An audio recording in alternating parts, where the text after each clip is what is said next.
a little past halfway in the year, 33rd in points. I know it's not really where you want to be, but how would you kind of assess your guys' place in the season so far, and what can you kind of do to improve a little bit? It's been going all right. We just haven't had the best luck lately, and kind of a believer that you can create your own luck. So it just makes us want to work harder to get everything better, so we can end up on the right side of fortune. So you've driven for a lot of different owners and cars in your Cup career. I mean, James Finch, Germain Racing, BK, Joe Falk, and now Front Row, and that's not even to mention Xfinity. You drove for Hendrick for a little bit and some other guys in trucks as well. Mm-hmm. But it seems like Front Row is kind of a good place for you to kind of be yourself and kind of go into yourself in your driving career. Is that kind of a fair assessment of what makes you so comfortable here?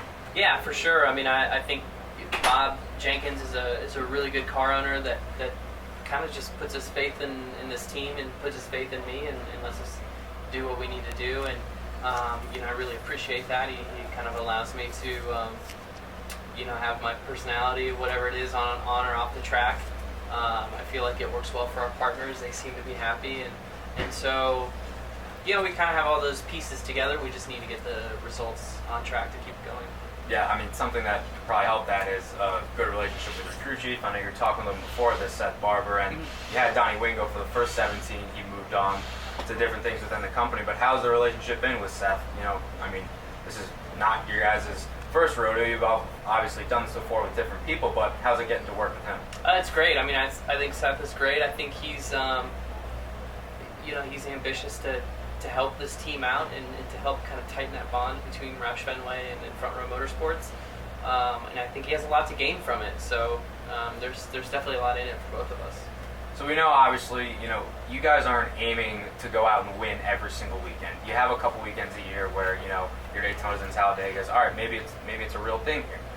So what kind of constitutes a successful race weekend for you personally and your team week in and week out? Is it a certain place on the leaderboard? Is it a certain thing you do to the car, adjustment-wise? I mean, what constitutes success for you guys? I feel like it's hard to really say, but I mean, you can tell when you just got everything out of it. Mm-hmm. And I feel like that's what we look for, not just the driver getting everything out of the car, but just get everything out of our relationship and the communication and the adjustments. We feel like, we want to see the car peak on the race weekend and go as fast as it can go and keep it there for the whole race if we can. So just kind of getting everything out of it. And usually when you do that, for our team, that's a top 20 finish. That's a good run. So, you can kind of outrun all the other guys that have similar sponsorship or funding than our cars, but also, cherry pick some of the bigger teams. So, we're a good team that has a lot of infrastructure. We're not just, one of these small teams that that everybody would just call an underdog, garage operation. We're not anything like that, but it still takes a lot to compete at this high level, so we got to make sure we get everything out of it. I mean, I kind of think of road courses as maybe the great equalizer, I would say. I mean, Watkins Glen is different from Sonoma in the sense that you need Aero here and not so much at Sonoma, but do you guys consider this as maybe a weekend where you could squeak out a top 10, maybe even contend for a race win on strategy? For sure. I mean, it's the strategy is definitely an opportunity. This race is a race of attrition too. So, sometimes if you can, make sure you get all the speed out of it, you can. And even if you're a 25th place car with that speed, you can easily run 15th. Yeah, for sure. So I want to go back to your humble abode and your beginnings in Iowa. I think you started racing at 3 years old? Yeah, I started racing in four-wheelers and moved up to go-karts. That's nuts. Yeah. So, I mean, what was it like kind of racing from that young of an age and then obviously getting into the NASCAR world? I mean, did you know that this was the path you always wanted to go down? It's definitely the path I always wanted to go down. I think when you're that young, you don't really know or think about how you're going to get there. I didn't really have any understanding of that. I just love to race. I love to build my cars. I love racing on any kind of racetrack, dirt, asphalt, road course. I've kind of been in a lot of different race cars over my career, and I just have a passion for it, no matter what it is. I don't really have a bias to any kind of racing because I think it's all really fascinating. Did you have kind of a, I wouldn't say tough time, but was it kind of a weird transition? Going from a teenage kid, you made your NASCAR debut at 17 years old. Was it kind of weird, kind of transitioning from, okay, I'm a teenager, all my friends are getting ready to go off to school or in high school and doing this, and I'm going to the racetrack every week? Was that kind of a tough transition for you? It might have been. I mean, looking back on it, it might have been, but I think I was kind of really zoned in on what I wanted to do at that time, so I wasn't really worried about what my friends were up to. Gotcha. Going back a little bit more to 2008 at Nashville, I'm not too familiar with the situation, but I read that you and Bobby Hamilton Jr. might have had like a little altercation then, if you remember. Can you take me back there? I believe it started in Nashville. He cut his right front tire and hit the wall and really like thought it was my fault. He blamed it on me. So I don't know how I cut his right front tire, but he carried that on for a while and ended up taking me out in New Hampshire after I qualified on the pole and was coming up through the field. He just kind of cheap shot at me and wrecked me. So that was kind of crappy, and I was mad about it. And a few weeks later, I retaliated and wrecked him on the last lap at Memphis. And then that's when there was an infamous pit road where this wife was giving me the double bird in front of the car, and he was trying to yell at me inside the car and stuff. I mean, it was kind of stupid. I mean, I think altercations like that when you're not even like the two guys racing for the win are pointless. We tore up. If you take into consideration, if he thinks that I wrecked him in Nashville, he wrecked a car there, and then he wrecked my car in New Hampshire, and then I wrecked his car in Memphis. It didn't do anybody any good. Just a bunch of tore up race cars. Yeah, it's just a bunch of tore up race cars. Neither of us ended up with a trophy. Yeah. And I tried to call him and talk to him afterwards, and he answered the phone, and when I told him who it was, he told me, "Oh, I gotta go. I'll call you right back." And he hung up. And he never called me back. And so at that point, that's when I realized that I wasn't really worried about making friends around here, and calling and texting to apologize to each other after races is stupid as well. So I learned a lot of new policies after that. You gotta get what you gotta get, I guess. Yeah, I mean, I bring my team here, and that's who supports me, and I get along with a lot of guys at the racetrack, but I truly and honestly don't care about their feelings.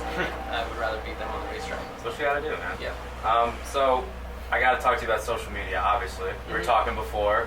Twitter last night, insane, hilarious. So I consider you like the social media wizard of the NASCAR garage. I mean, you do Facebook Lives all the time at Love's Travel Stops, your sponsor. Yeah.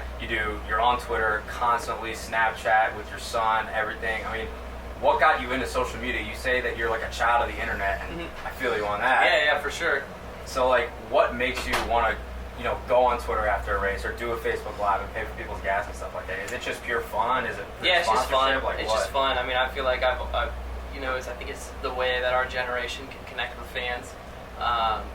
More so than just an autograph session and taking a picture. It's a real way to communicate. There's a lot of fans out there that have a really good knowledge and spend a lot of time researching our sport and paying attention to what's going on, and so I feel like I deliver a package of inside jokes to these people, and they get it, And I think package would be putting it lightly. Yeah, I mean, it's like the content is very inside joke like. Yeah. And mixed in with the way that the internet looks at humor, and that part of it, the training aspect of that just comes from being a kid that sits on message boards, middle school all the time, and you said child of the internet. Yeah, learning how to communicate behind a keyboard is definitely different than the previous generations grew up. So, I just have fun with it. But the biggest thing that I enjoy is like when my fans really understand what's going on. Like I feel like I have a core group of people that get it, and that's more important than trying not to offend the mass people that just don't get it. Yeah, I feel that. So, I mean, going off of the sponsorship thing and social media, I mean, how do you get your sponsors involved? I know, like I mentioned, you do Love's Travel Stop stuff. They must be thrilled to see you kind of getting them involved. I mean, it seems pretty cool on your end as well. Yeah, I think most of the time they do. You definitely keep a lot of it positive, and I think that they like that. Especially the Facebook Lives and the gift card that I have where I buy people fuel and stuff. I mean, that's just a genuine gesture. People really appreciate that, and it makes for good stories. Yeah, it makes for good social media as well. Sure. wrapping up, I mean, there's been some rumors of Front Row Motorsports expanding to maybe 3 cars. I mean, just tell me your thoughts on that. Would you be a fan of it? I mean, do you see that happening in the future? I mean, a lot of teams are downsizing nowadays, but I mean, more cars, more fleet, more information to share. Yeah, I mean, I think so. Bob has a third charter, and I think he was really smart in acquiring that when he did, because I think it provides this organization an opportunity to expand when the time is right, and I think that timing will be would have to be manufacturer related, and I think that it would be a great benefit to Front Row to get some big manufacturer support and expand to a 3-car team. I don't know when that is, and I'm not at all involved in any of those discussions, so I couldn't tell you if we were to expand next year or the year after, or what would cause that. But I feel like the thought process behind why Bob positioned himself like that, it just shows that he is a guy with a long game vision, and somebody that these sponsors and manufacturers need to look at as a serious player in the future in the sport. This silly season, this season has been silly. Very. Everybody's going everywhere. People are speculating, yada yada. So, I mean, people forget you're 28 years old. Yeah. It's not like I would consider you maybe not a veteran, but you've been in the sport a long time. Mm-hmm. You know how things work. You have a lot of relationships. What does the future hold for you at Front Row Motorsports, and maybe in the near future as well? Yeah, I mean, I feel like I have unfinished business here at Front Row Motorsports. So, I want to remain here for as long as I can until I complete the job.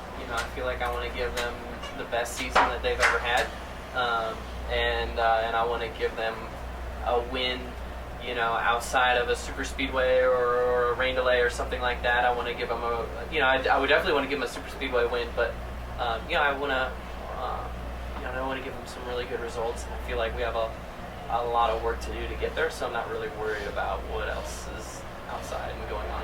Man, thanks so much, man. I really appreciate it. Appreciate it. Thank you, guys.